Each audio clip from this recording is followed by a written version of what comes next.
Mayor Katie Wilson is taking heat after unveiling a fleet of tiny homes for the homeless that some critics are calling porta potty drug dens. That's because there's no rules stopping the homeless people who move in from doing drugs. And the mayor is not requiring treatment for people who enter. Watch. Today is about more than a new shelter. It is about creating a place where people can come inside, find safety and stability, connect to services, and begin moving toward permanent housing. The goal here is not simply shelter. It's not simply a roof over someone's head. The goal is to help people successfully move from homelessness towards stability and housing. That's exactly what this site is designed to do. So, Emily, you're a Seattle person.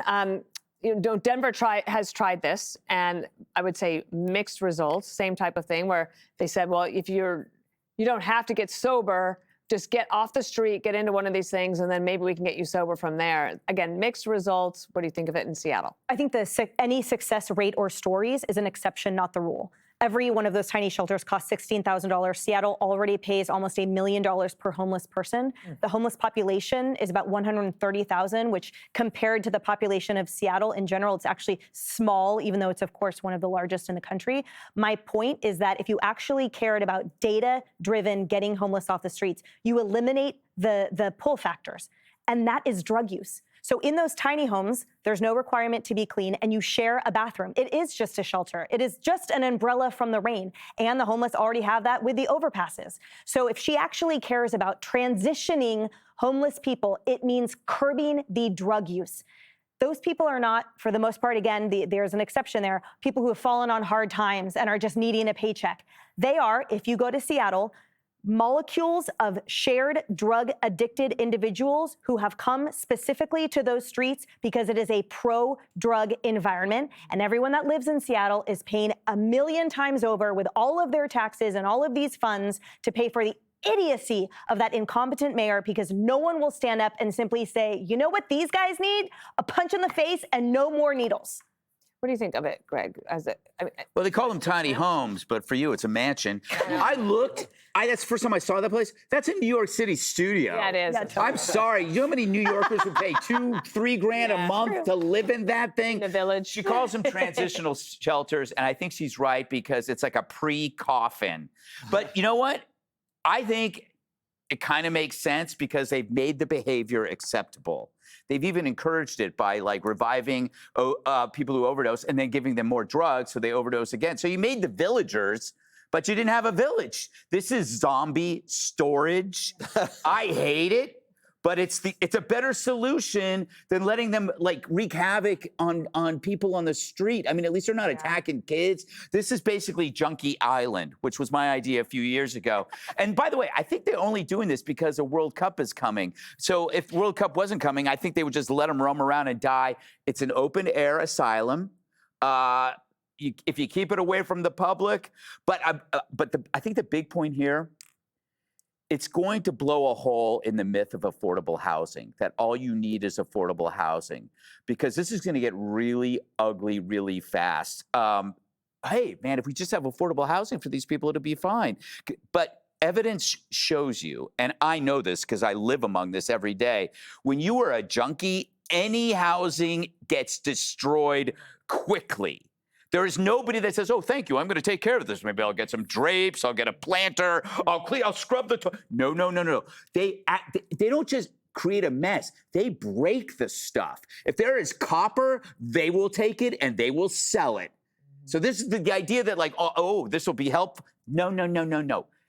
Junkies are vessels of drugs. When you are talking to them, you're not talking to a human anymore. You're talking to the drug. Sorry. It's true. And Jesse, it's like they have no fear of a failed policy because governing is like a big social experiment that they are continuing from college. Well, why experiment? We know what to do. You take them in a bus and you send them to Mexico. And then you drop them off. That's what they're doing. They're sending us their people. We should return the favor. I like what Greg said about the coffin. You really are. You're basically, instead of 6 feet under, you're basically 6 feet above. The compassion test. We've been reading the Bible with Harold Ford Jr. Yes. Do unto others. Love thy neighbor. Blah, blah, blah. If You really let it sink I in. really it's sinking in. If this mayor were a homeless addict, would this be the way she would want to be That's treated? a great toilet. Well, Would she want to be stuffed in a drug hut and then given free needles? Does she think that's the best way to get her off drugs? Or her son? Would she let her son, who is an addict, be in a shed in the backyard and just given meth and then have the neighbors pay for it? In no world would this be acceptable. So that's where I'm thinking Mexico and beyond. Jessica, what do you think? Martha's Vineyard. Or Martha's Vineyard. Or think- Canada. You can't ship American citizens to another country just as a basic. Try me.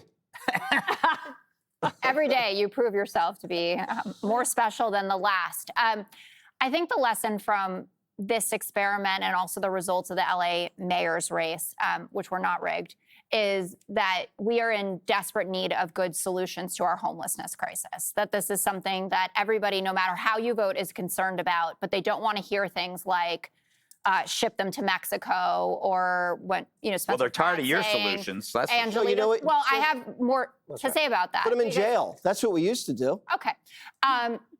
There are examples like San Francisco with Dan Lurie, Matt Mahan in San Jose, who's cut homelessness a third.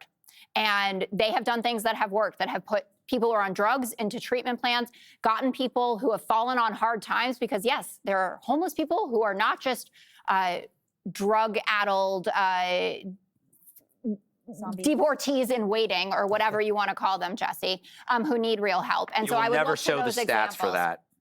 Well, But go ahead, Matt I'm sorry. Mahan talks about his stats all the I time. wish they were around Mom Donnie would talk to him because I walked over 5 of them today on my way to my dance class. Hey, they're just down on their luck, paycheck to paycheck. I know. Okay, be sure to like and subscribe for all the Fox News latest on YouTube and catch full shows streaming now on Fox One.